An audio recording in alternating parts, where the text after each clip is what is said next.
आज दो बिलों पर चर्चा हो रही है।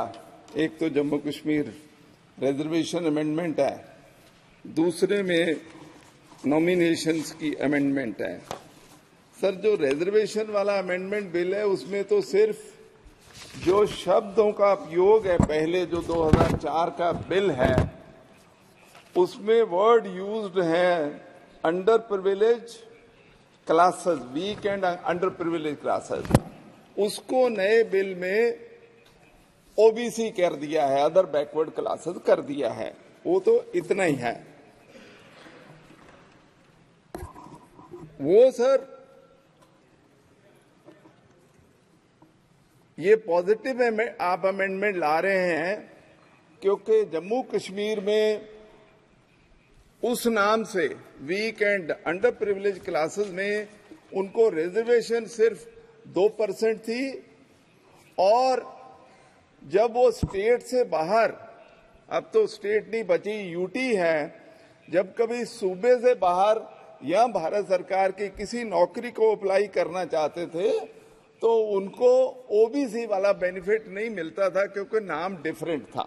तो इसलिए मैं इसको पॉजिटिव अमेंडमेंट मानता हूं और मैं इसका सपोर्ट करता हूं। लेकिन सर, इसमें जो मुद्दा असली है, और जब 370 धारा समाप्त करी जा रही थी तब ये सारी ओबीसी क्लासेस को, जिनका नाम अलग था weak and under privileged classes, उनसे वादा किया गया था कि आपको जैसे सारे भारतवर्ष में 27% रिजर्वेशन मिलती है वो आपको मिलेगी। जम्मू कश्मीर में तो अभी 2% मिलती है।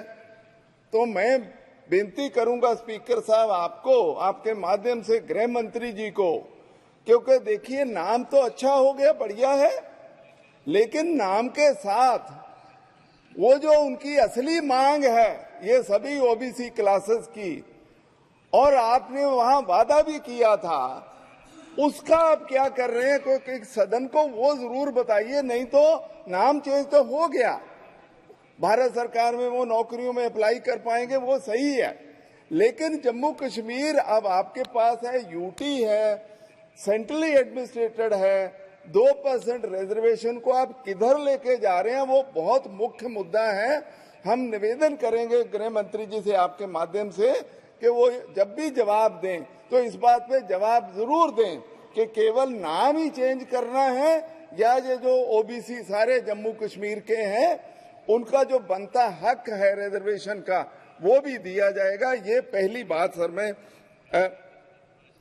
निवेदन करना चाहता हूं।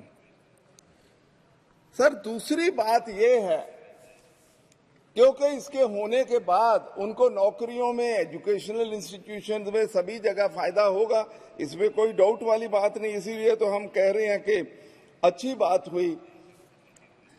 पर सर, जो आज भी एससी एसटी ओबीसी के जो एजुकेशनल इंस्टीट्यूशंस के जहां शिक्षा पाने के लिए जहां नौकरी रिजर्वेशन है, लेकिन वो पाने के लिए जो आज वो मुद्दे हैं वो भी मैं गृह मंत्री जी से पूछना चाहूंगा कि अगर आप ये जम्मू कश्मीर के लोगों को क्या कोई स्कॉलरशिप एजुकेशन का देंगे?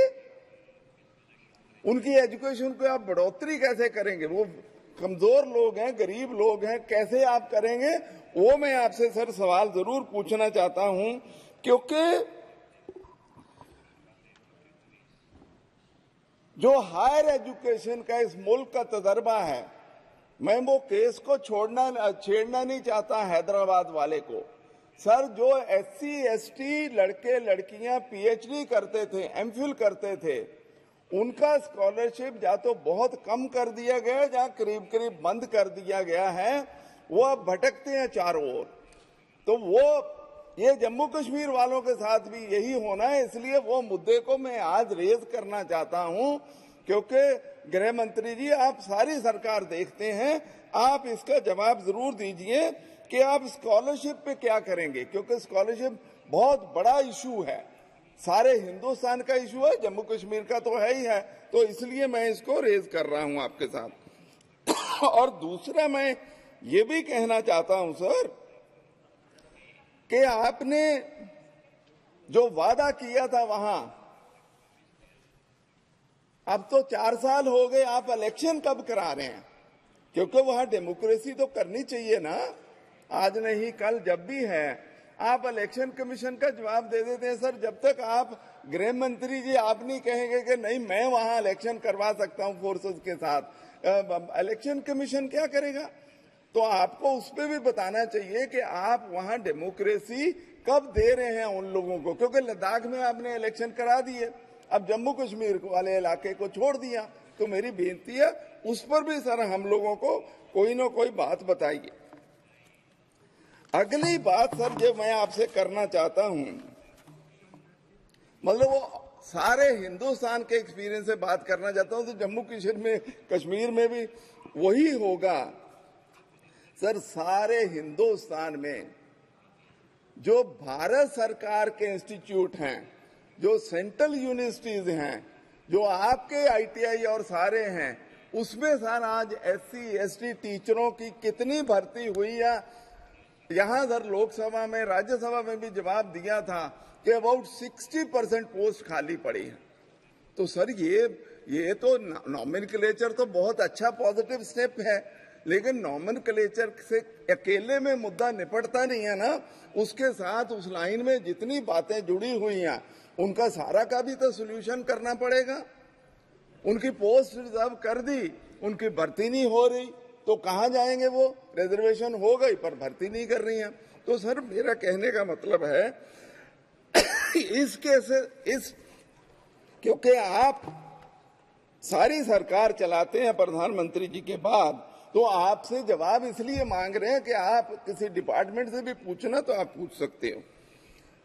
देखिए, जो स्टूडेंट्स का एससी एसटी ओबीसी का हिंदुस्तान में हालत है वो ये है सर, पिछले कई सालों से जब से ये स्कॉलरशिप सर, इवन जो जनरल पोस्ट मैट्रिक स्कॉलरशिप था वो सर भारत सरकार 100% देती थी, 100%, बहुत सालों से, 30 40 50 साल से।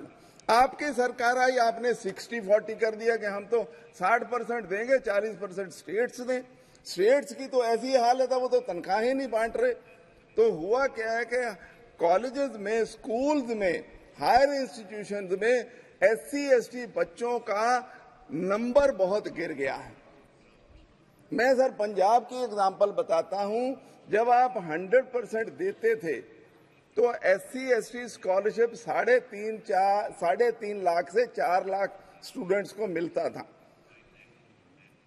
3.5 लाख से 4 लाख के करीब स्टूडेंट्स को पंजाब में ये स्कॉलरशिप, अब सर लेस देन 1 लाख को मिल रहा। तो मतलब क्या निकला? दैट मीन्स पंजाब अकेले में करीब 2-2.5 लाख शेड्यूल्ड कास्ट वहां ट्राइबल नहीं है। वो स्टूडेंट्स जो हैं वो कॉलेजों से और स्कूलों से निकल गए हैं, क्योंकि उनको अफोर्ड करने वाली हालत नहीं है। तो इसलिए सर मैं आपके सामने रेज कर रहा हूं, ये जम्मू कश्मीर में भी इशू बनेगा। तो इसलिए आपसे बेनती है कि जब आप कानून ला रहे हैं तो कंप्रीहेंसिव सर सारी चीजें लाइए, उसके साथ आप हमें सारी चीजें बताइए। यही नहीं, स्टूडेंट्स के जो सुसाइड हो रहे हैं आईटीआई में, हायर इंस्टीट्यूशंस में, सर उसमें आपकी सरकार क्या कर रही है वो हमें बात बता दीजिए, क्योंकि बहुत सारे सर मुद्दे हैं इस बात पे। तो इसलिए मैं आपकी अमेंडमेंट की तो सपोर्ट करता हूं, लेकिन सर ये मेरी बेनती है कि दूसरे जो साथ जुड़े बुरे मुद्दे हैं A to Z, उन सब का सर आप कोई समाधान करिए और हम लोगों को गाइड करिए। सर जो दूसरा अमेंडमेंट ला रहे हैं जिसमें वो 3 लोग नॉमिनेट करने हैं, उसमें सर मेरा कहना बहुत छोटा सा, मेरी बेनती है उसमें कि सर जम्मू कश्मीर में सर पंजाबी आदमी भी बहुत बसता है, specially in Jammu region, Srinagar में थोड़े कम हैं। तो सर पंजाब की ओर से मैं बेनती करना चाहूंगा, सर कोई हमारा भी कोई आदमी उसमें नॉमिनेट करिए उन 3 लोगों में, पंजाब का आदमी। मैं पगड़ी वाला नहीं कहूंगा, कोई पंजाबी तो कर दीजिए, क्योंकि वहां हमारे इतने पंजाबी रहते हैं। बाकी आप करिए, उसमें कोई बात नहीं। ऐसा नहीं कि सर पंजाब इग्नोर हो जाए, पंजाबी लैंग्वेज बस सर वहां पहले चलती थी वो बंद कर दी, तो वो भी उसको चालू करिए, वहां सर होती थी वो उसको बंद कर दिया। मेरा कहने का मतलब ये है कि सर बहुत सारे इश्यूज है जम्मू कश्मीर के, अच्छी अमेंडमेंट आप लेके आए से साथ जुड़े मुद्दे भी निपटाने का करिए। और लास्ट बात कहना चाहता हूं सर, भारत सरकार में जॉइंट सेक्रेटरी और सेक्रेटरीज पे सर ये SC ST OBC का कोई नंबर बढ़ाइए। मैं एग्जैक्ट परसेंटेज बोलना नहीं चाहता हूं क्योंकि सर वैसे मुझे सारा पता था, मैं बोलना नहीं चाहता हूं। और उनको जब आप भारत सरकार सर लेके आते हैं तो उनको जरा अच्छी पोस्टिंग भी दीजिए। उनको हमेशा ही कभी उधर, मैं किसी डिपार्टमेंट का नाम नहीं, पर आई अंडरस्टैंड दैट थिंग, पर सर उनको, क्योंकि हमारे प्रधानमंत्री जी SC ST की OBC की उनके भले की इतनी बात कहते हैं, तो यार सर जो उनके ऑफिसर्स बन गए हैं, IAS IPS बन गए हैं, उनको भी important posting government of India में दे दिए। आप अभी पावर में हैं तो मैं उस बिल का सर समर्थन करता हूं, लेकिन जो मैंने दूसरी बेनतियां करी हैं मैं उसका सर जवाब चाहता हूं। बहुत बहुत धन्यवाद।